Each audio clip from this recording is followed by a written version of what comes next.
Well, listening to that is Dr. Shola and also Scotty, our regular Thursday guest. They get more fan mail than anybody else on the show put together. Hello to you, ladies. Good to see you. Let's start with you, Scotty, first of all. What did you make of what Anthony Scaramucci had to say? You know, he is a staunch Republican.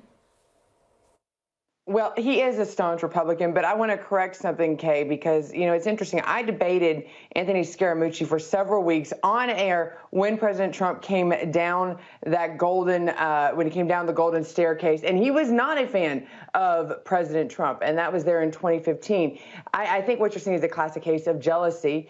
He obviously, like a lot of people, joined the Trump team when they realized there was a mighty dollar and some power structure to be made. And I guess Donald Trump's son had more game than him, and he's still bitter. I don't know. But once again, he just joins this long list, including Omarosa and other former members of the Trump administration that just try to find some way to make a mighty dollar, whether they're in the White House or outside of it. Good doctor, good morning to you. Your thoughts?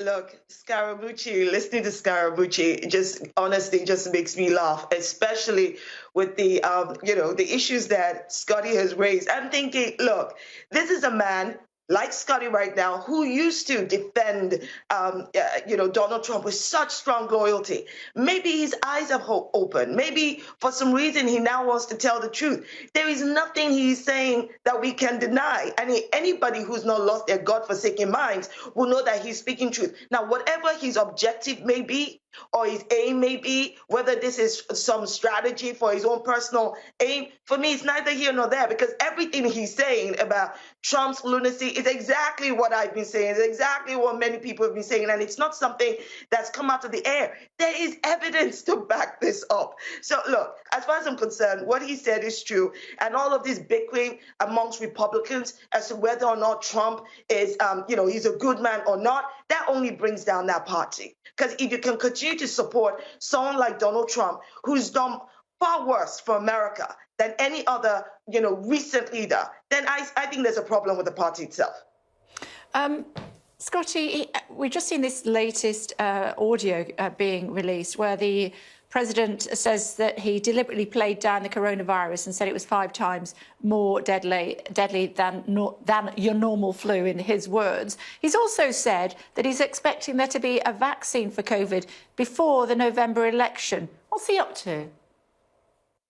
Well, that's the thing, Kay. You can tell how desperate the Democrats are right now. I mean, these were all of the little bags of tricks that most time campaigns say for like October, but they know that their internals must be so bad because we've seen in the last 2 weeks failed attempts to destroy President Trump's reputation with the military. We're seeing Adam Schiff once again bringing up Russia fear tactics. And now you have Bob Woodward coming out with these audio tapes. Here's the thing. These tapes actually just confirm what was being said all along, that President Trump was showing leadership. And let's remember at that time, realistically, if President Trump would have come out screaming about the coronavirus, he was already getting pushback enough from Nancy Pelosi and Democrats about shutting down the government. They would have said this was just a distract from what they just come out of the initial problem that the Democrats have been presenting, which was the impeachment hearings, that he was just trying to distract from it. So he was never going to get any traction or any help from the Democrats, who have fought him every which way in shutting down the borders. And so in this case, Bob Woodward just proves that the president was trying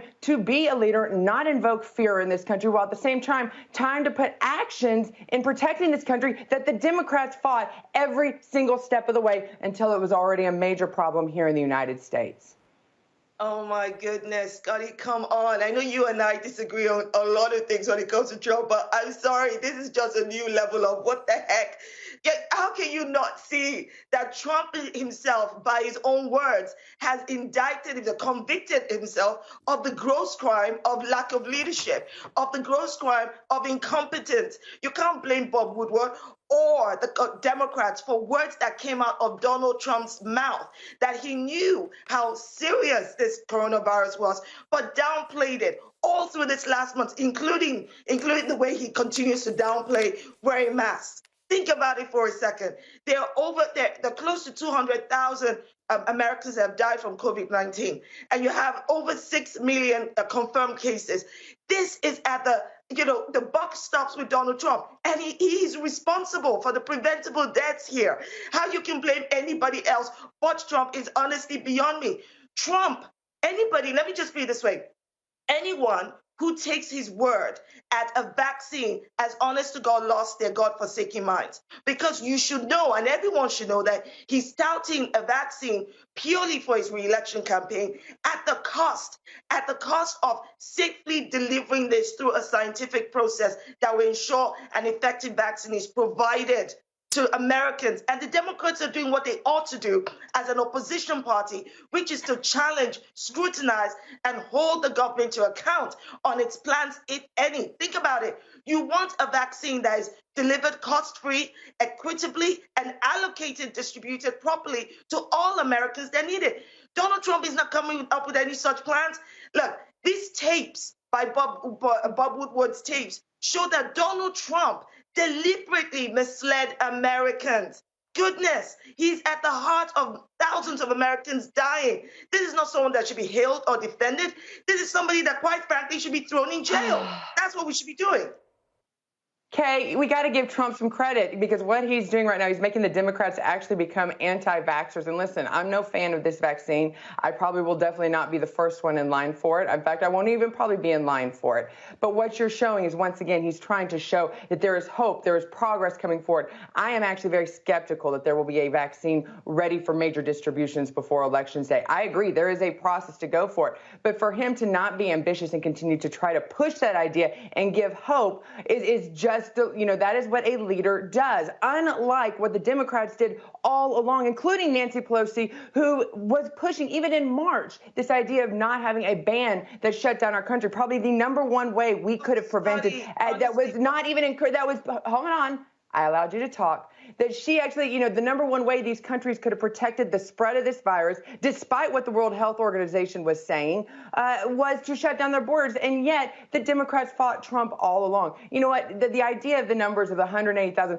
those are all debatable. But once again, 43% of those deaths happened in nursing homes. The overwhelming majority of those in Democrat-led states that fought the presidents as well. Unfortunately, this virus was made political, and people with Trump derangement syndrome, like Dr. Shola, will do everything they can to spin this, to pin this on President Trump, which does nothing to actually help the safety of our country. Okay, we are out of time, but we started with Scotty, so we must finish with you, Doctor, in 25 seconds, please.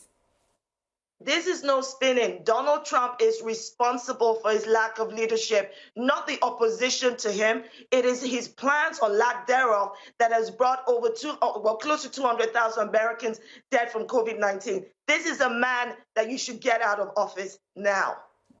Ladies, Good luck with that. always, ladies, no, you started, so you can't finish. I'm sorry, Scotty, that's not how it works. Indeed so.